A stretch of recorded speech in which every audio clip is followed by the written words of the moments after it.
to PHI 101, Introduction to Philosophy, Study Session 1.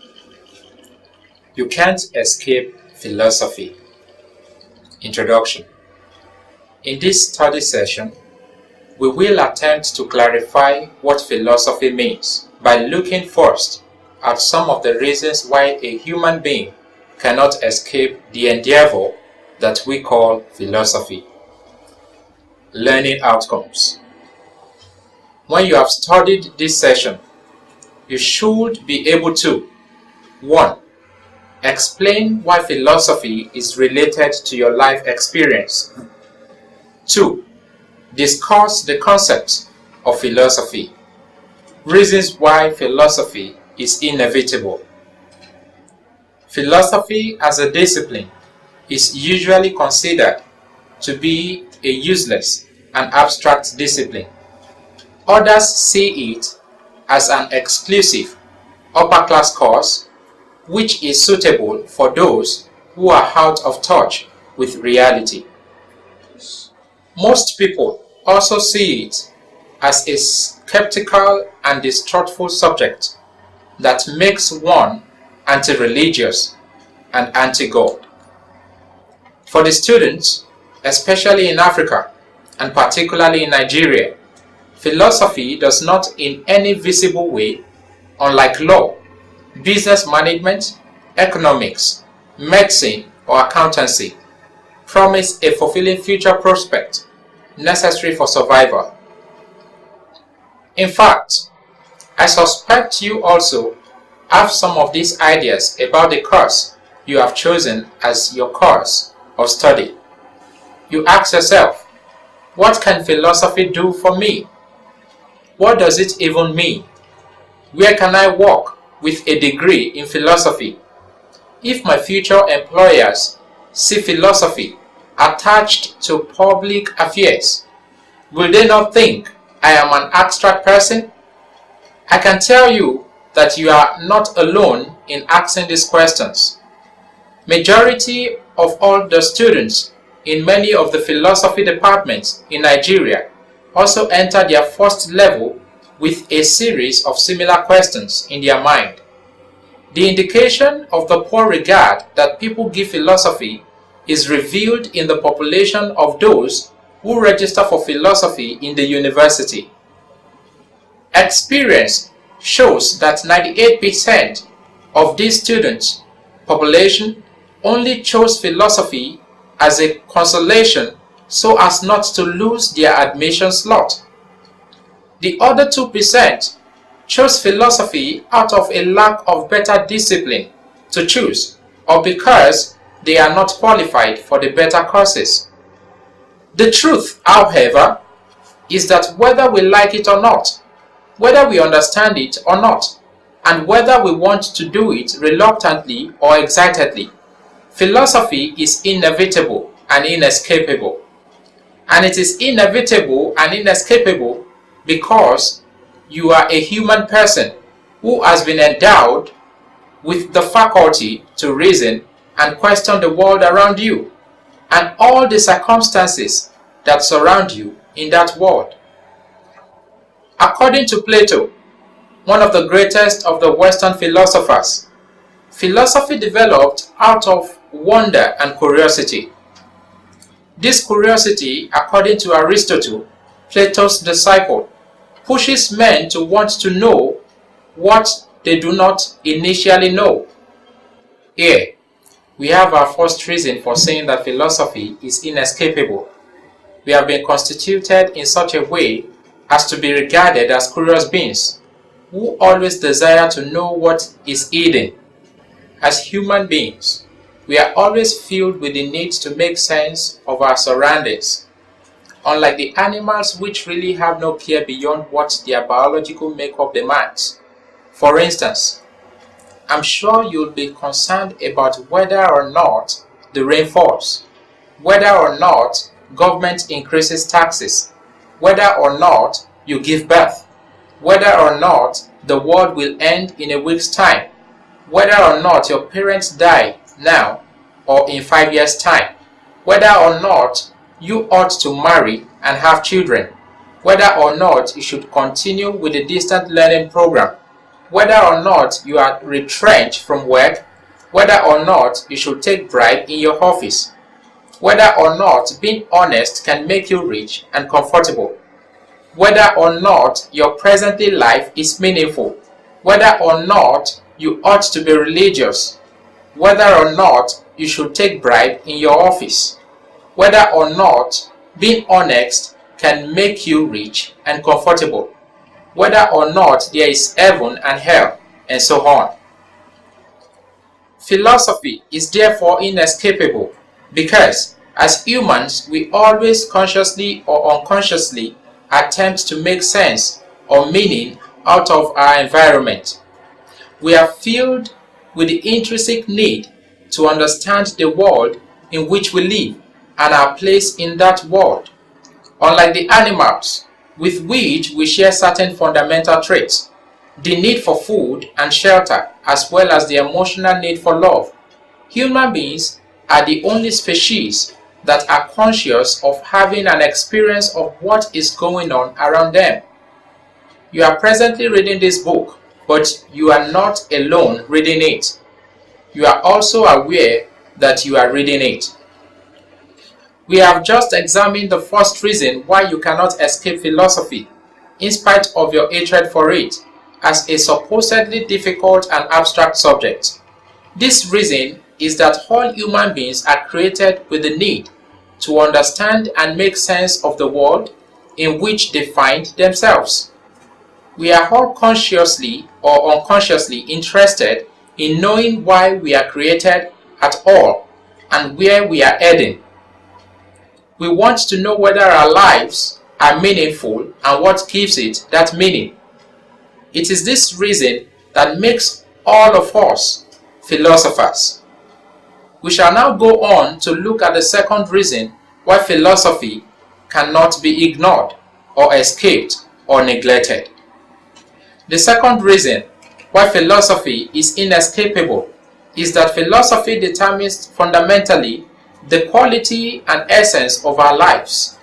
This is because most of our actions and judgments in life are determined or influenced by our ideas and beliefs about the world and our place in that world. For instance, if I am a religious person, my being religious is a judgment I made based on my belief that there is more to this physical world than all the things we see around us. Again, if most of your actions are based on the golden rule, do unto others as you want them do unto you, then you are also acting under the belief that human action can be categorized into either good or bad actions. However, most of the ideas that help us in understanding our place in this world and the meaning of our existence are ideas that are already floating around us.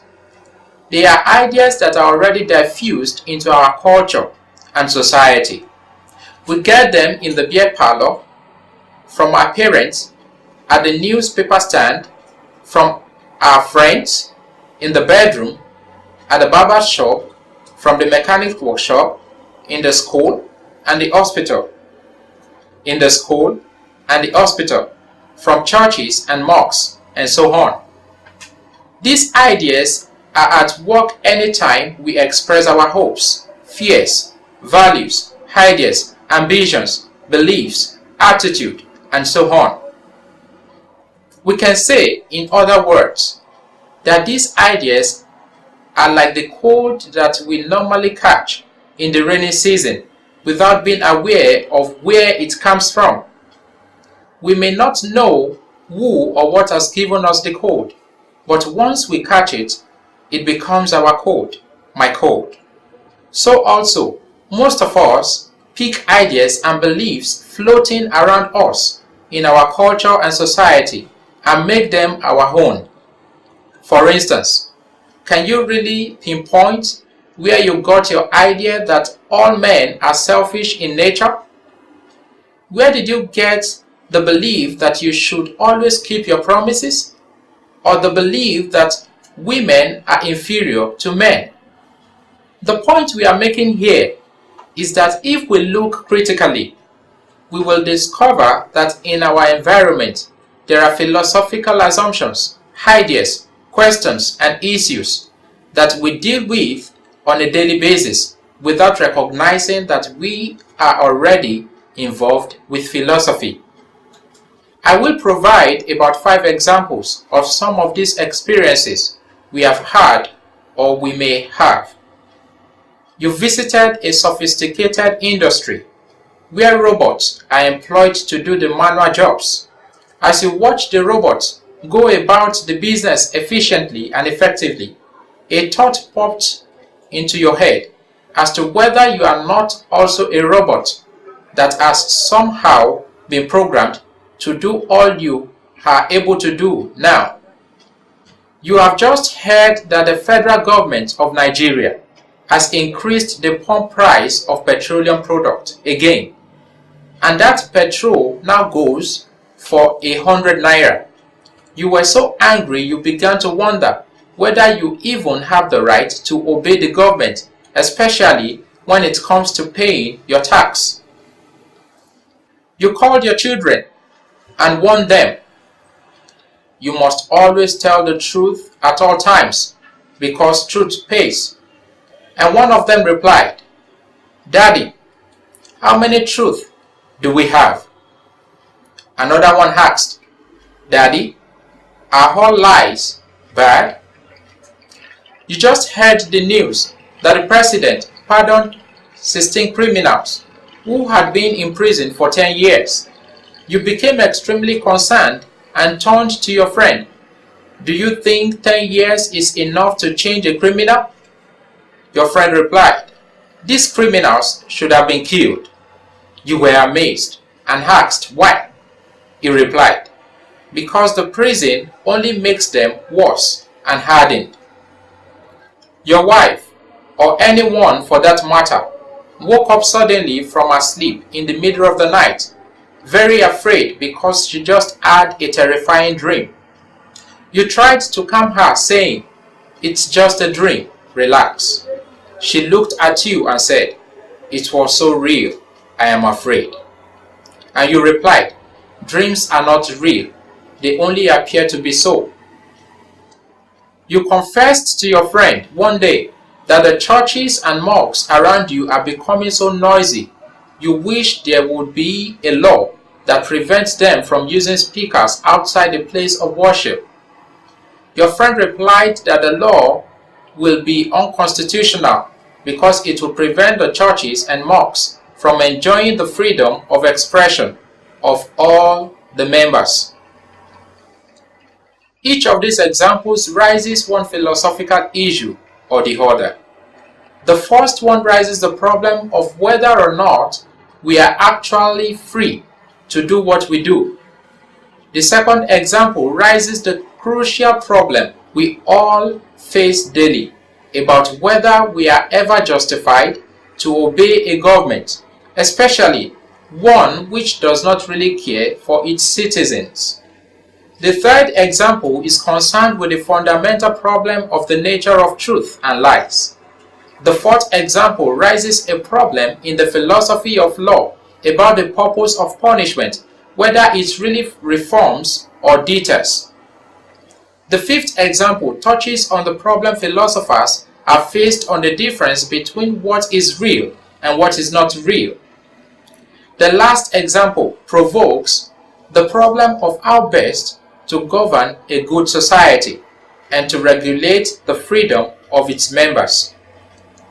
We have said that philosophical ideas which assist us in making a sense of our existence and the world in which we find ourselves are usually ideas we pick up from around us.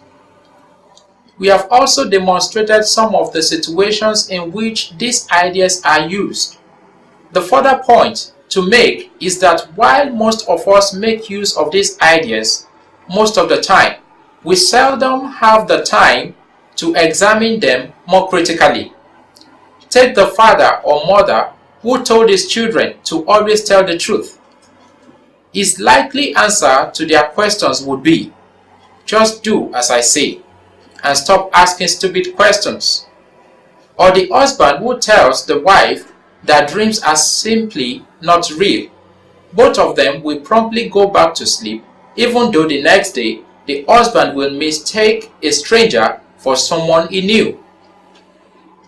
This tells us that though we may all be philosophers who are concerned about their existence and the world we live in, we do not really philosophize. In other words, we take most of these ideas at face value without really taking the time to look at them deeply. 1.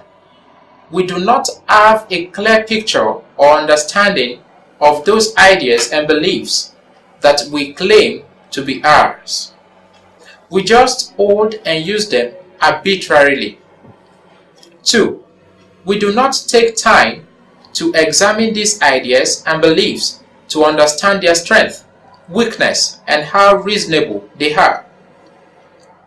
The reason why we are philosophers who do not philosophize is usually that most of us have become used to our surroundings, so much so that we have lost our sense of wonder. When was the last time you took time to look quietly at a beautiful flower before rushing to work? Do you always notice the sunset without using it as the notice for dinner? Have you ever taken the time to enjoy a good song or read a very good book? Have you had the time to stare at the birds or go to the beach and gaze at the waters? I'm sure your thought is likely to be, I don't have the time. If this is your final answer, then you have likely lost that sense of wonder and curiosity that examines and challenges the mystery, drama, beauty, pain, and majesty of our existence. In this case, most of us are lost in our common sense. The concept of philosophy. When a student of philosophy or a professional philosopher is asked the three-lettered question, what is philosophy? The standard reply is that philosophy has no simple definition. A student of philosophy may just look at you and expect that the reply should satisfy your curiosity. A professional philosopher may go on to give what will end up being an abstract, obscure, and winding definition, which also have the effect of making you uncomfortably silent. Consider the following definitions. Philosophy is the attempt to understand the universe as a whole. Philosophy is an examination of man's moral responsibilities and social obligations. Philosophy is an effort to fathom out the divine intentions and the place of human beings with reference to these intentions. Philosophy is an effort to ground the enterprise of natural science. Philosophy is the rigorous examination of the origins, extent, and validity of human ideas. Philosophy is an exploration of the place of will or consciousness in the universe. Philosophy is an examination of the values of truth, goodness, and beauty. Philosophy is an effort to codify the rules of human thought in order to promote rationality and extension of clear thinking. These definitions tell us two fundamental things. The first is that philosophers come the discipline from different fields, backgrounds, and experiences, and this fact informs the interest and concerns that they will ultimately reflect upon. The second thing we should know is that though these definitions are vague and indefinite, especially for someone being introduced into his or her first philosophy course, we can deduce one significant fact about philosophy. Philosophy is essentially a reflective or meditative activity on various areas of human experience. For the Greeks, philosophy took its meaning from philosophia, or the love of wisdom. Let us now see how we can arrive at a deeper understanding of the character of philosophy from this basic definition. Let us start with a funny question. If a philosopher is a lover of wisdom, what then is the connection between philosophers and lovers? What comes to your mind? Relationship? The search for the character of philosophy and philosophical understanding can be compared with being in an emotional relationship. When two people get together in a relationship, they are immediately confronted with a whole lot of problems that require their attention if they are going to make a sense out of that relationship and give meaning to it. A successful relationship, therefore, requires that both of them continually work at it to keep up its excitement and explore each other's personality. That relationship will begin to collapse the moment both of them relax and think the relationship has been figured out as something that does not require their input again. A philosopher is also a lover of wisdom, who is always in an ongoing quest to explore new ideas, re-examine old ones, and confront undiscovered dimensions of human experience. We can therefore modify our initial definition of philosophy by seeing it as a reflective or meditative human attempt to systematically and critically study human experience. To see it as a human attempt is to buttress our earlier point in Lecture 1 that we can never escape from philosophy. This is because the fundamental ideas by which we make meaning of our existence in this world are always in need of modification, justification, evaluation, and improvement. As we said in the first session of this study session, most of us can be characterized as philosophers, but we really don't philosophize. This is because most of us have lost our sense of wonder and curiosity about our existence and the mystery of what surrounds us.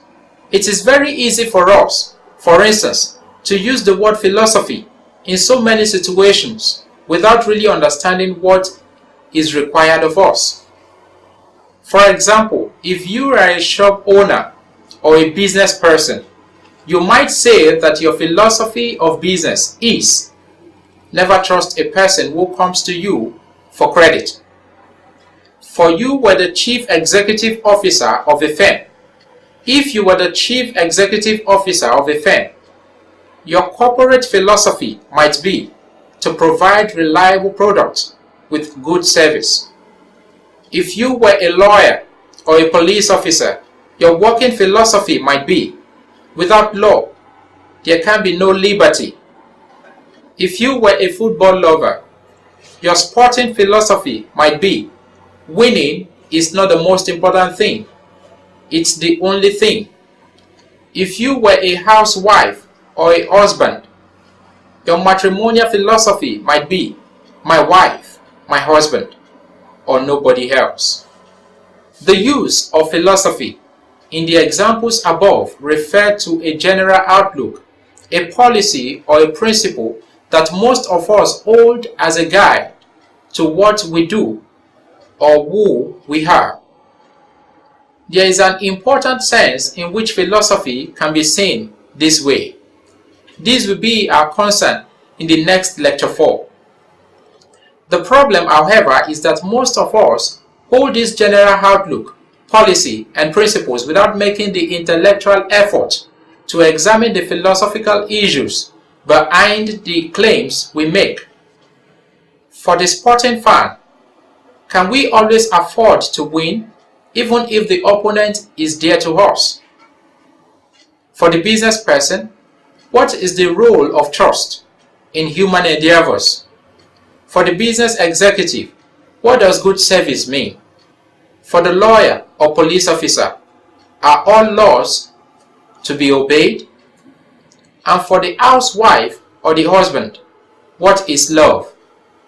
To really philosophize is to begin to examine the assumptions and issues that lie behind our general outlook, policies, and principles, to see which of the assumptions, beliefs, and ideas can be rationally modified, re-evaluated, or abandoned. Study session summary. In this study session, you learned that philosophy is essentially a reflective and meditative human attempt to systematically and critically study human experience. We also discussed the two reasons why philosophy is very significant in our day-to-day existence and therefore bound to happen for us as human beings. Firstly, we explained that we have been made in such a way that we possess the need to understand the world in which we live, the role that we have to play in that world, and the nature of our existence. Secondly, we explained that whether we know it or not, philosophical ideas shape our beliefs, assumptions, ideas, hopes, ambition, and fears.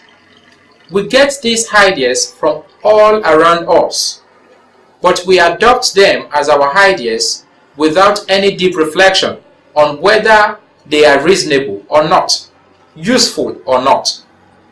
The first reason highlighted makes all of us naive philosophers. The second reason reveals that we are philosophers who do not attempt to philosophize because we have become familiar and comfortable with our existence and environment, that we have lost our unique sense of inquisitiveness. This is the